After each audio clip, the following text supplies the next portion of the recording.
Praise the lord. Good morning. ప్రభు అయిన యేసుక్రీస్తు శుభనామంలో మీ అందరికీ వందనములు.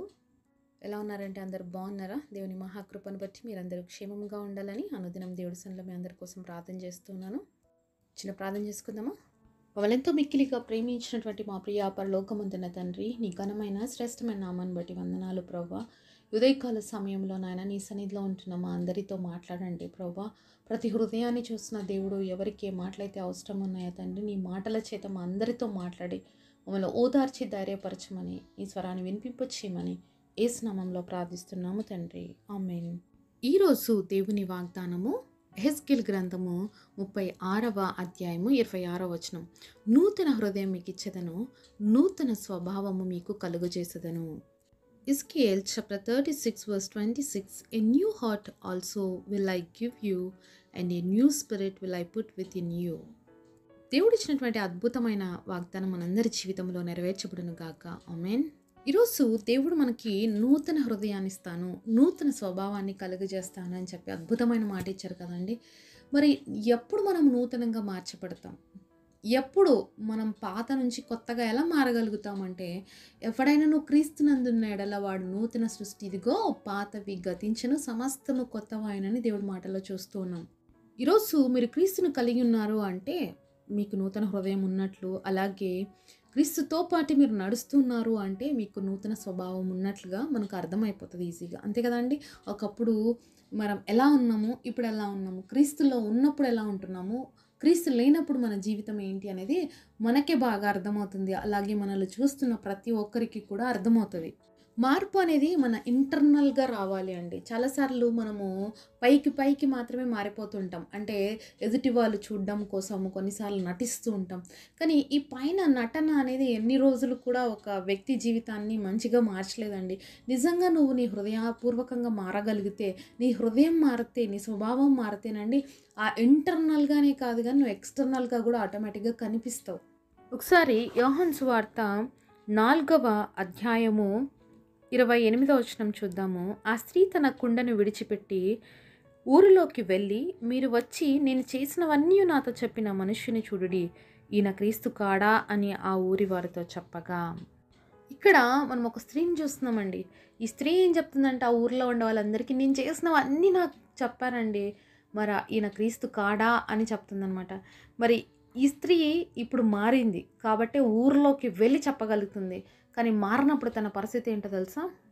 మరి ఇదే యోహాను సువార్త 4వ అధ్యాయము 15వ వచనం చూద్దాం.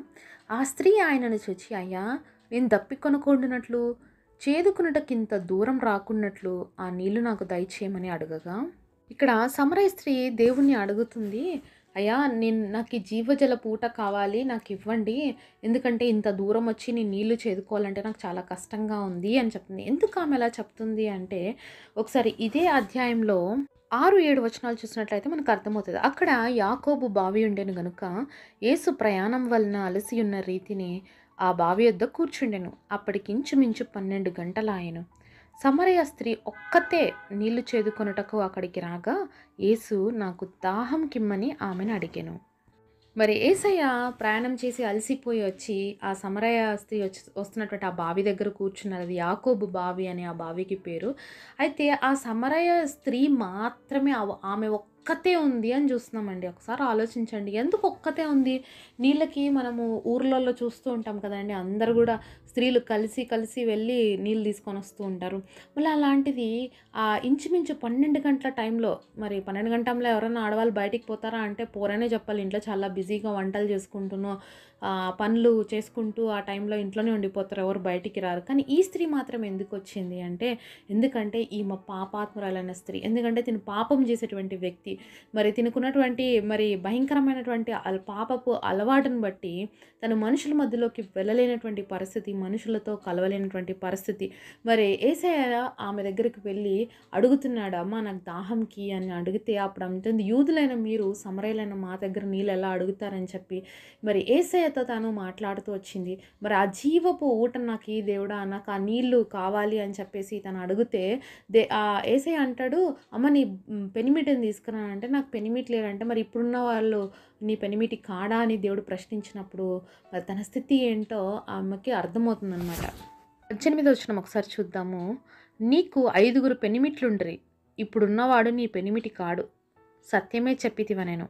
మరి ఏసామెతో చెప్తున్నాడు, నీకు 5 మంది భర్తలున్నారమ్మా, ఇప్పుడున్నవాడు నీ భర్త కాదు అని చెప్తే అప్పుడు అంటుంది ఆమె, అవును ప్రభువా సత్యమే చెప్పినావు అని చెప్పి, నువ్వు మామూలు కాదు, నువ్వు దేవుడవు అని చెప్పి, ప్రవక్తవే అని చెప్పి ఆమె గ్రహించుకుంటుంది.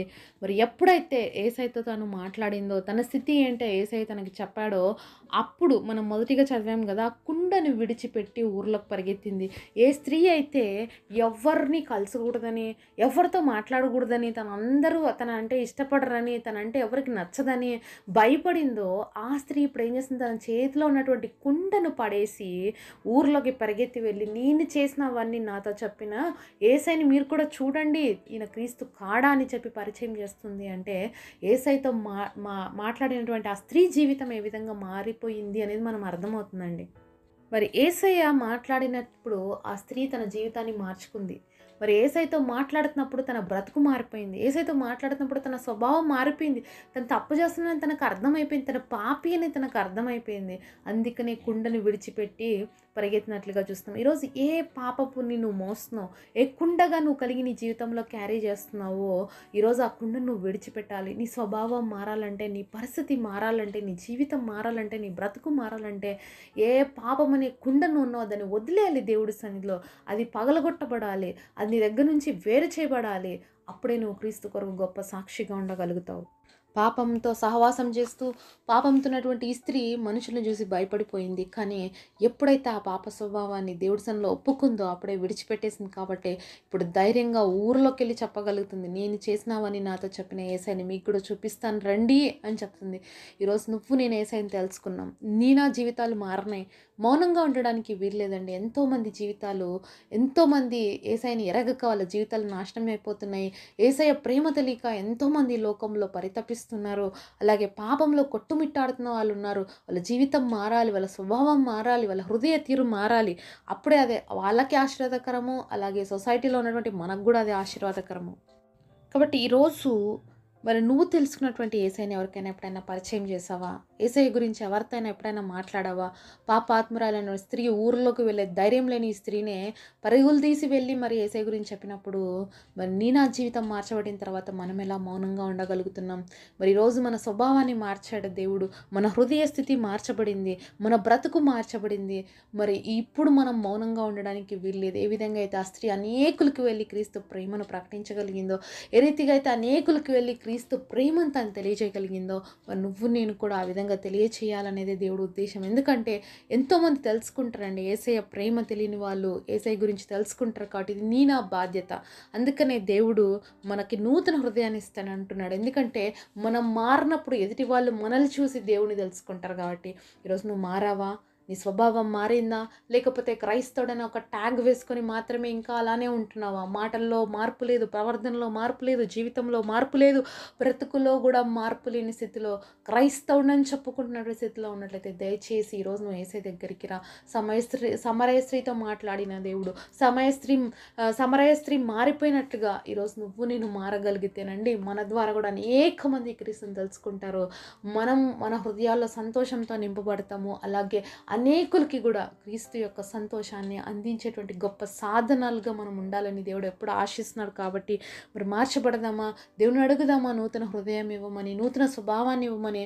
నేను దేవుని నమ్ముకున్నానని చెప్పుకుంటున్నటువంటి మనము ఒకప్పుడున్నటువంటి స్థితిలో ఉండక ఒక నూతనమైన స్వభావంతో మనం ముందుకు సాగాలని దేవుడు ఆశిస్తున్నాడు. మరి యేసయ్యతో మాట్లాడినటువంటి ఆ స్త్రీ ఏ విధంగా తన కుండను పడేసిందో, ఈరోజు మన జీవితంలో పాపం అనే ఆ కుండను పడవేసి దేవుడి పాదాల చెంత మన పరిస్థితిని మార్చుకుందాం, మన బ్రతుకును మార్చుకుందాం, మన హృదయాన్ని మార్చుకుందాం, మన స్వభావాన్ని మార్చుకుందాం. క్రీస్తు కోసం రోషం కలిగి జీవిద్దాం. అటు కృప దేవుడు మనందరికీ దయచేయునుగాక. పరిశుద్ధుడైన తండ్రి, మీరు మాతో మాట్లాడిన ప్రతి మాట కొరకు వందనాలు తండ్రి. అయ్యా, సమరయ స్త్రీతో మాట్లాడిన దేవుడు మాతో కూడా మాట్లాడండి అయ్యా. మా హృదయాలు, మా బ్రతుకులు, మా పరిస్థితులు మార్చండి అయ్యా. ఈ విధంగా స్త్రీ పాపపు స్థితిని విడిచిపెట్టి ధైర్యంగా ఊర్లోకి వెళ్ళి అనేకులకి క్రీస్తు ప్రేమను ప్రకటించగలిగిందో, అలాగే ఈరోజు మా స్వభావాన్ని, మా బ్రతుకుల్ని మార్చు ప్రభా.